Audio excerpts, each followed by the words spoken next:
एकत्र आए हैं जब हम लिम्फेटिक फिलियारिसिस को जड़मूल से समाप्त करने का फिर से रीअफर्म करते हुए उसको फिर से पूरी ताकत के साथ करने का कार्यक्रम की दृष्टि से इस संकल्प के दिवस के रूप में आज हम सब लोग एकत्र आए हैं। अभी सचिव स्वास्थ्य ने आपको बताया लिम्फेटिक फिलियारिसिस किस प्रकार से फैलता है और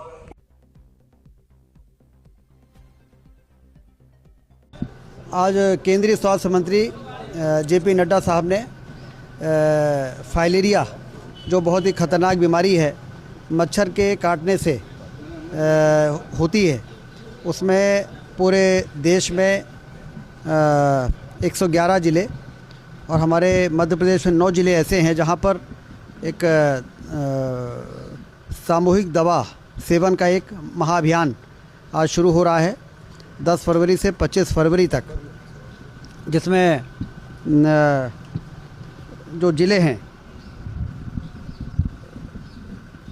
शहडोल, दतिया, निवाड़ी, मऊगंज, छतरपुर, टीकमगढ़, पन्ना, कटनी, उमरिया, इन ज़िलों में ये दवा सेवन का कार्यक्रम चलेगा, जिसमें सारे जनप्रतिनिधियों से आपके माध्यम से मेरी अपील है, सांसद जी, विधायक जी और उसके साथ साथ कई डिपार्टमेंट के लोग हर व्यक्ति को इन ज़िलों में इस दवा का सेवन कराएंगे।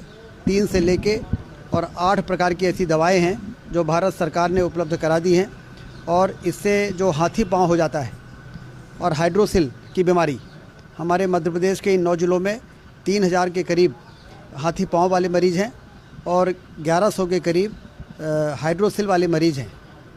जब ये बीमारी हो जाती है तो जीवन बड़ा दर्दनाक और कष्टप्रद हो जाता है।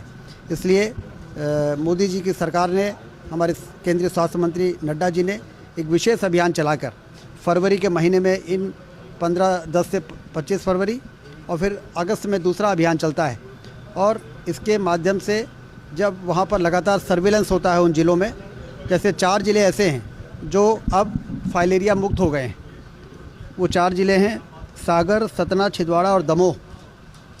यदि हमने गंभीरता के साथ इस अभियान को, जिसमें मीडिया का भी बहुत बड़ी भूमिका है, इस अभियान का सफलतापूर्वक यदि हमने पूर्ण किया तो जैसे 4 ज़िले फाइलेरिया मुक्त हुए हैं, वैसे ये बाकी 9 ज़िले भी फाइलेरिया मुक्त हो सकते हैं। सर, आपके सांसद संजय सिंह, उन्होंने अर्थसंकल्प प्रस्ताव लगाया है संसद में।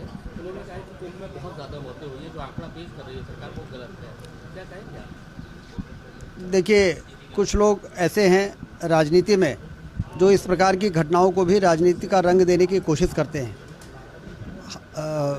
वहाँ के मुख्यमंत्री योगी जी ने खुद ही दुख व्यक्त किया है और साथ में आंकड़े प्रस्तुत किए हैं और पूरे देश भर से लोग वहाँ पर उमड़ रहे हैं। आज आपने अखबारों में देखा होगा कि प्रयागराज पहुँचने के जितने भी मार्ग हैं वहाँ पर लोगों को अभी रोका गया है, जिससे कि ज़्यादा भीड़ वहाँ पर ना हो। तो जितनी भी बेहतर व्यवस्था इस महाकुंभ में हो सकती है की गई है।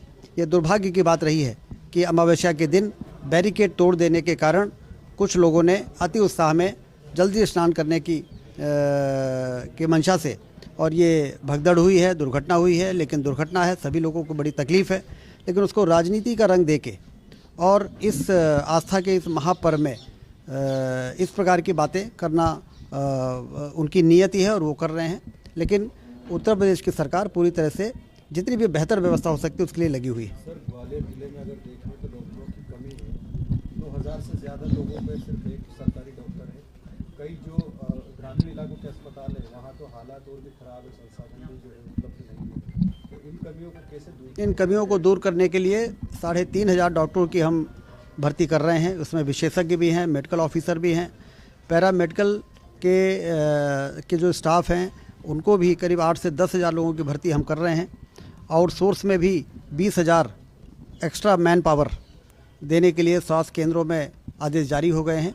इन कमियों को दूर करके और स्वास्थ्य के क्षेत्र में एक आदर्श पैरामीटर हम प्राप्त कर सकें, इसके लिए सरकार लगी हुई है। जिला अस्पताल के 2 डॉक्टरों पर छेड़छाड़ के आरोप भी लगे हैं। नर्सिंग ऑफिसर जो है उसने छेड़छाड़ के आरोप लगाए। कई और नर्सें भी परेशान हैं। अधिकारियों को शिकायत के बाद भी कार्रवाई नहीं हुई, हाईकोर्ट जाना पड़ा उन्हें। अस्पतालों में जो स्थिति लड़कियां हैं उनको लेकर क्या कहेंगे आप जिला अस्पताल? नहीं, अब इस प्रकार की ये जो लॉ एंड ऑर्डर के इश्यूज़ हैं, इसके लिए तो कानून है, कानून के अंतर्गत कार्रवाई होती है, दोनों पक्षों को सुना जाता है, गुण दोष के आधार पर कार्रवाई होती है। तो आप ये निश्चिंत रहें कि इस प्रकार के गतिविधियां करने वाले लोग के प्रति डॉक्टर मोहन यादव जी की सरकार जीरो टॉलरेंस पर काम कर रही है। सर, नर्सिंग कॉलेजों को लेकर जांच चल रही थी, लेकिन नर्सिंग कॉलेजों को मान्यता भी नहीं मिली, अभी भी एडमिशन उनके में जारी है। नहीं, बहुत से कॉलेजेस को मान्यता मिल गई है। 16,000 सीट्स 30 जनवरी तक हाई कोर्ट और सीबीआई की जांच के उपरांत जो कमेटी बनी है उन्होंने उसको मान्यता दी है, लेकिन अभी एडमिशन 3,000 ही हुए हैं। 16,000 सीट हैं और 3,000 एडमिशन हुए हैं, तो उस पर भी और क्या हो सकता है हम लोग बात कर रहे हैं।